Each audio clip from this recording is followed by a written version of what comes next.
Hey guys, it's Ben. Welcome to the channel. I'm closing out this year with my review of Superman 2025. I said I wasn't going to watch it in theaters, but I did buy the movie because it was a Black Friday special. I've talked about this briefly last year, and I think 2 years ago when it was announced who was taking over DC Studios. You'll kind of know which side I lean towards of how I like my movies and how I like my superhero movies, and specifically how I like my DC movies. That's not to say that I expect every single DC film to have a specific tone. I just kind of want the world to kind of just be taken seriously. And long story short, I'm just not vibing with the current DCU plans. With the latest iteration of Superman 2025, it was originally called Superman Legacy. I wasn't really excited for the name just because we hadn't gotten a Superman, and if this was supposed to be the new Superman, why would you go off and say Legacy? Because that almost kind of pertains to saying that Superman has been Superman for a while, and it was always going to be that this Superman was going to be another like origin type, but also kind of just drop him in the middle of him just being Superman, which was fine in its own right. But to have like that Superman Legacy,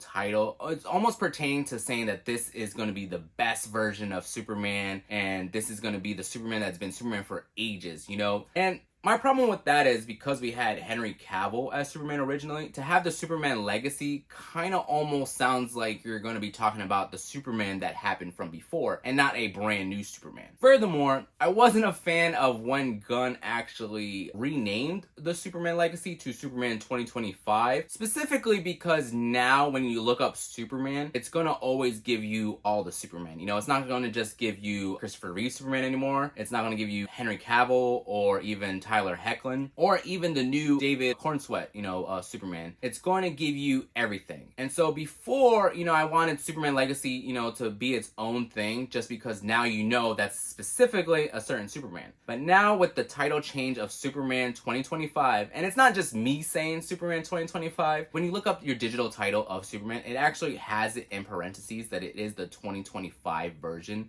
because the 1978 version is still considered Superman. And I'm not sure if they did it just because they wanted to be, when you guys talk about Superman, you're automatically thinking of the new version as opposed to thinking of the old version. So it gets a little confusing when you're talking about it. First things first, I want to just say that I'm not the biggest Gunn fan, and everyone knows that. You probably see me talk about James Gunn here and there, so right off the bat, I already knew this movie wasn't going to be great. And I've had a couple people telling me that I went into the movie going with the already pre-notion that I wasn't going to like it. I will agree with that statement to a degree. I'll give you an example of it because when Blue Beetle came out a couple years ago, I was always going to go watch it just because of who was the star character in Xolo Maridueña, playing the character of Jaime Reyes. And because he was the first Latino superhero for us, I was always going to support it. I bring up Blue Beetle because I always had my reservations of if that movie was going to be good. And I gotta say, the minute that I walked out of that theater,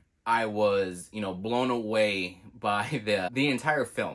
So I was almost hoping a slight hope of when I went to go see Superman, that I was going to have that same feeling, because at its core, it's still a Superman film. If he is my favorite character, regardless, I'm going to love it. And I gotta say, watching this movie at home, I don't know, it was really bad. I feel like everything that I thought was going to be wrong with this film kind of played out on the film. And so with Superman 2025, it starts off with like this little bit of a paragraph reading. It kind of reminds me of Star Wars, right? You have the whole yellow lettering and it's telling you where we are in the story, and it kind of just drops you in. Now with Superman 2025, you didn't really need that. This was the shot that's been in the trailer for ages, which when I first saw the trailer, I just started laughing because I was like, why are we showing the opening scene of Superman just on the floor? He is in his little Yamcha pose. The meme all over the internet. That's exactly what I thought about when I first saw it. And so the scene opens up with him talking about he's been Superman for how many years. They want to use this notion of the 3. And so it was like he was Superman for 3 years. He's been on Earth for 30 something years. He's been in a relationship with Lois for 3 months. They kept using that 3. And then it led you with the line of this was the first time that Superman lost a battle, or what have you. For someone who's read the comics, watched some animated stuff, you always know that Superman does lose some battles here and there. He doesn't get beat totally, but he has his own battles, you know, in his first, you know, couple years or whatnot. So to say that this is the first time in 3 years that he's ever lost a battle, I don't know. It's kind of a way of showing us that he lost, but not really showing us that he lost. Like, you just kind of got to believe it that he's on the floor, beat and defeated and whatnot. The scene opens up more with him just like kind of like bleeding out of his mouth and stuff. And I honestly would have liked to have saw the battle of how he got beat. You know, he kind of just shows him on the floor. Dog comes and saves him, brings him back to the Fortress of Solitude. I have a little bit of a rift with him telling the dog to take me home because he doesn't actually take him home. You know, the Fortress of Solitude, as long as I remember, was just like his base of operations. You know, he didn't actually live there. He's always had a place to live. And so right off the bat, I'm a little bit annoyed with that scene. The next part that I have a problem with is when he's surrounded by his robots. His robots are trying to like heal him back up or whatever, right? And so they put like this little, not like telescope or whatever, but it's some kind of mechanism that he sits in a chair and the sun is like directed at him. It's kind of like one of those things like in the ancient Egyptian times of how they would, you know, show light, you know, in some areas because they would just shine the sun and it'll reflect off of something and you'll get light. That notion of him having to do that, like from the robots, I wouldn't say it's cheesy, but it's not like warranted, right? Because Superman in all his days has always known that he gets his power from the sun, right? So like, why couldn't he just fly or just kind of stand up and just like stand in the sun, you know? Because he wasn't dead or anything like that. So like, again, they don't show you that he got beat. We just kind of like read that he got beat. So I don't like that, right? And so fast forwarding to the next stuff, I really have a problem with like the CGI in the movie. I know I read mostly the visual effects should have been practical, and so it should have been really like done well, right? And my problem with it is that when they zoom in on Superman Clark's face or whatever, when he's flying, it looks really bad for some reason, you know? I haven't seen this bad of imagery on a person's face since like the 2017 Justice League when they did the whole mustache gate thing and they try to like take it out. I'm like very perplexed on the visualization of Superman's face because I know that hair isn't there, right? They put the little dots on so you see it flying and whatnot. I don't know who did the cinematography for this one, but for some reason they do a wide lens on the movie and it's always like kind of zoomed out, but then they try to like zoom back in, and I don't know, it kind of just like takes me out of the movie. So like when I'm watching a movie, I like to go in, be transported into that world, you know, and not be like distracted by all the little things. But I couldn't help but notice me nitpicking a lot of little things in this movie. And so we had like the CGI. There was a part where like when he finally flies up in the air and they show that, and it kind of looks like they get like stretched out as opposed to just being like kind of just in the air, right? We have that effect of the movie that I didn't like. The next thing of little importance, but it really bothered me throughout the whole film, was the camera shifting a lot. Instead of it, you know, doing a slow like turn, it was like boom, boom, boom, boom, boom, right? And so like that was like annoying as hell, you know? Sometimes you'll see directors like do the cut and do the cut and then do the cut.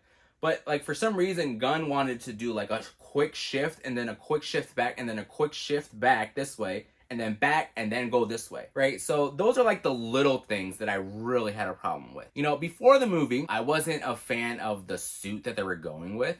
And I think that the film was so like bad for myself that I actually didn't dislike the suit in the movie, right? Because like once you see him, you're like, all right, he's Superman, whatever. The suit kind of just like fades into the background. But like for me, I want to see the S, you know, I want to see the whole thing, just the House of L, the emblem, the S, you know, I want that to be shown throughout the movie. My main thing, if you're going to do Superman, right? Do the regular House of L.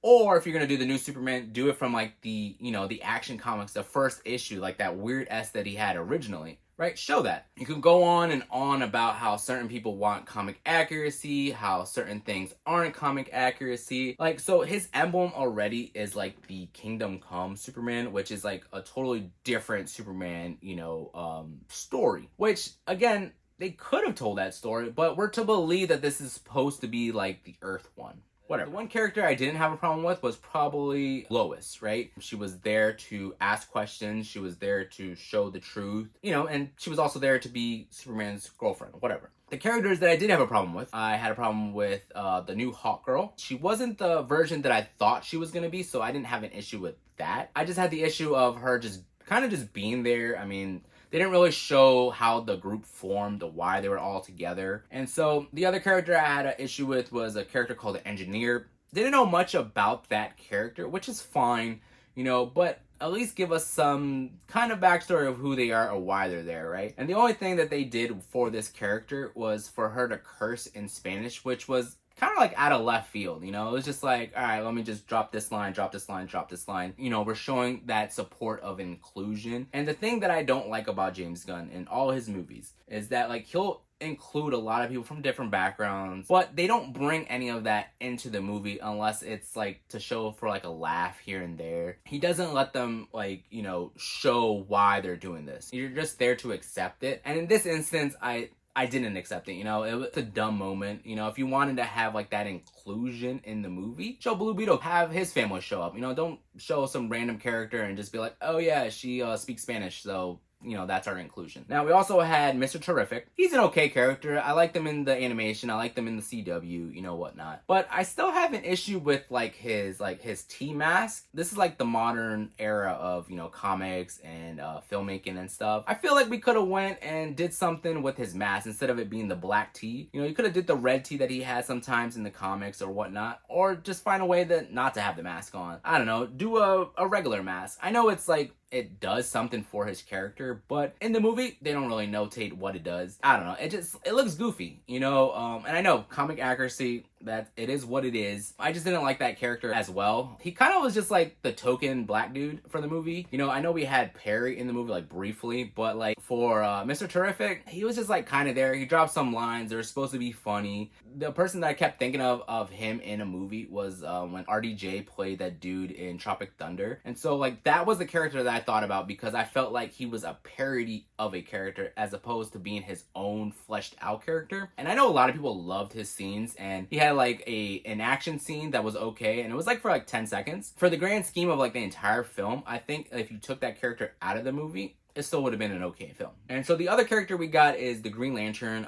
Guy Gardner, right? And so I believe they only mentioned him as Green Lantern and Guy in the whole movie. You never get his full name. Now, if you're trying to like introduce characters to like a new generation of fans or would-be fans, you kind of need to give, the audience like a backstory, right? So if I'm watching this just with, some friends or family, and they go and ask, oh, what's this guy's name? They said his name was Guy, but like, okay, like, are you supposed to get that right off the bat? Like the fans are just gonna know the whole story with this. And so I have like gripes with that. I know it's a 2-hour mandated film. You're only gonna be able to put so much and so forth and stuff, but like when you're announcing a film and it's going to have all these characters, and that's not even to include Lex yet, right? So you have all these characters, and I feel like nobody got a shine in the film whatsoever, right? You're just supposed to like kind of accept that Superman is Superman, and then you accept Lois is Lois, Lex is Lex, right? But we're not given any motivations or any real thought process of why some of the characters do what they do. We're shown a Lex who just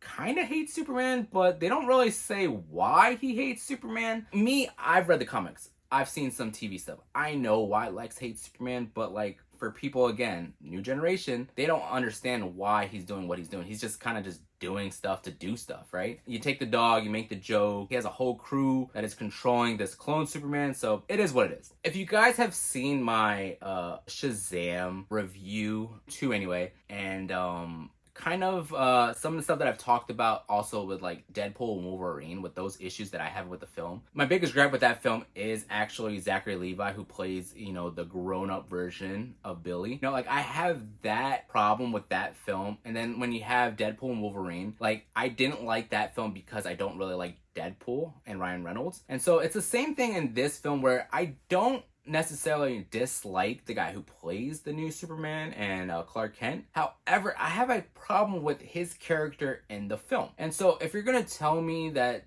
Superman is good, this and that, sure, I believe that, right? However, when we're shown a scene of Lois and him talking, he's like yelling, he's not being calm, he's not being reserved. He's not being like tender-hearted or kind-hearted, like he's trying to be there to listen. And so we have this character who's just automatically like shouting at Lois and saying, oh, why, I stopped the war because people were gonna die, which could be true, but we're not shown like all that stuff. We're just shown that he went there and then came back, right? We're not shown like what he's actually doing to stop the war, and it kind of plays back into people not liking, BVS.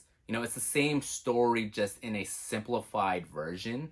It's the same thing that you had with Boravia and that other country that was in the film, that they like kind of try to play it off as real life problems, but we literally just got that story in Black Adam, right? That was the whole purpose of Kahndaq and Black Adam and them getting their hero, was to, free them from that like colonization type stuff. And so you had all those issues leading up to Superman. And I know like a lot of people from like the right side was saying that this movie was going to be too woke. And I don't know. I don't like when people talk about things are being woke, this and that, because like when people bring that up, that just means like they're overtly being like openly racist towards a film or character or people and whatnot. When you got that backlash from this Superman, when this Superman in the film looks more or less like a man-child the whole entire time, I feel like the right side of, politics and all that stuff would have kind of like meshed with the dude. And that's not to say, I don't know if that's how it was written, but that's how I took it for face value. Superman, trying to be good in this sense, I didn't see that other than him kind of just, I don't know, saying his golly, saying, his little interactions with his parents that I didn't like. I mean, they made his like parents kind of like be like redundant and simplified farmers, and from everything that I've seen, in Superman and Superman comics, I never got that notion that his parents were like there to just be, an amusement for folks, I feel like his parents should be more not, I wouldn't say like sophisticated, but they're supposed to be good people as well. And I wasn't shown that in here, right? And you had that little segment with his dad and Clark talking outside or whatnot, and it's, talking about like your actions are what makes you who you are. But again, we've already got that in Man of Steel, right? We got that with Kevin Costner and Henry Cavill's character. Now, if this Superman is supposed to be something new, it's the same thing I had the issue with the Batman movie, right? But it was okay because it didn't show us anything new. Superman, again, didn't show us anything new other than a different Green Lantern character. But we never got the first couple Green Lanterns, We're given Lex Luthor again. We got Lex in the original Superman. We got Lex in the second Superman, I believe. We got Lex again, I believe, in Superman Returns. We didn't get Lex in Man of Steel. So that was like, a little off. We got Lex in BVS. We got Lex again, kinda-ish, towards the end of Justice League, right? So with this, we didn't get a whole different Lex. We got a Lex that was just there. Didn't show why or how he was smart. Didn't show why he didn't like Superman. It kind of just was like, I just don't like him, right? Which is fine. Again, it's a simplified version.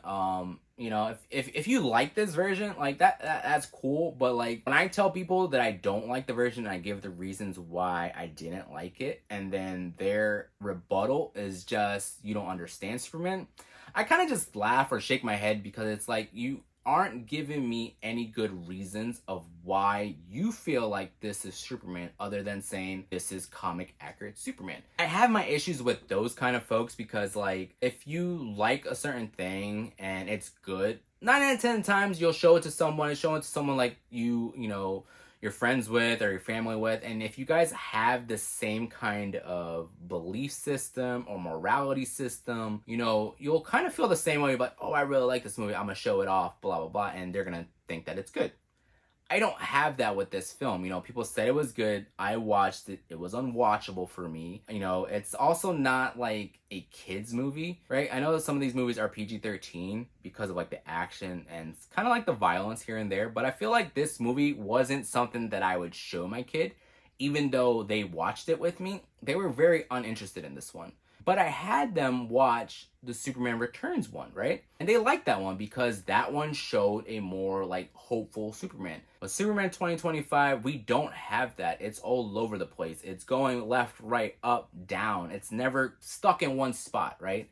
And so more or less all the issues that I've had with the film. The one positive I'll leave you with the film was that I did like the use of the John Williams Superman theme, but it doesn't beat the Hans Zimmer Man of Steel theme for me. I feel like that is iconic now, and that's always going to be my personal favorite for Superman. You know, I'll leave it out with like the Supergirl that we got in the film. I didn't read the comic, and I know a lot of people are really looking forward to Supergirl Woman of Tomorrow because that's what supposedly it's based off of. But me as an avid fan, I tried reading that book anyway. I'm not sure if there's difference between if it was shown in the comics or the graphic novel of Woman of Tomorrow, because I read probably about 30% of that book, and it was a hard read. So when people say that this is like so great, I don't know. I will wait and see. I'm happy that Gunn is not directing that film, so I can actually go in and be like, all right, I have a little bit of high hopes, but from what we got in the movie, I'm not a fan. You know, she kind of seemed like she was like kind of drunk. You know, it's like that same old trope of like the white drunk blonde. And so we'll see where this goes. It's like a whole fiasco again. And I know a lot of people said Superman made a lot of money. Sure, it made $600 million. It's a lot of money. I'm not gonna question that. I do question though why Warner Brothers sold if it was very successful, right? Because if you're successful, you're not really going to sell your successful business. Unless, of course, you're like retiring or dying off or whatnot. I don't know if I'm going to rewatch Superman because I've talked so much negative about it. I think with that film, it doesn't have a rewatchability factor for me anyway, which is kind of sad because I do like Superman and Superman is my favorite DC character. But at the end of the day, I don't think this Superman story should have been told. It shouldn't have been made. For my personal review of it, you know, I gave it a 1 out of 5, right? Because at the end of the day, it is Superman, right? I still love Clark Kent. I love Superman, you know, and that whole world, right? However, what I do have a problem with it is being kind of like cheesy and cringeworthy. The one character I didn't talk about, oh my god, I didn't talk about Jimmy Olsen. He was so dumb. I don't know who greenlit his specific character and how it's portrayed in the film, but I absolutely hated Jimmy Olsen in this film, man. Every scene that he was in, I was just like, I don't know, man, I do not care about this, right? And to have all these characters in a 2-hour film is like, man, like you could have made this movie shorter somehow, you know, and it still would have been an okay film by cutting out probably like 3 or 4 other characters that weren't needed. But, you know, it is what it is. It wasn't the worst comic book movie ever. You know, I will say I've seen some pretty bad ones. For example, I think Venom 2, Let There Be Carnage, one of the worst movies ever. Personally, I don't like the first 2 Avengers. I have them down below. I also didn't like the Suicide Squad, so I have that like under this movie as well. Another really bad comic book movie was, I don't know if anybody has seen it, but it was Punisher 2. It was called Warzone. That one was really bad. There's a lot of films that I don't think are worse than Superman 2025, but there are so many that are better than this. More or less, those are the reasons why I didn't like this Superman, and I'll catch you guys on the next one. Peace.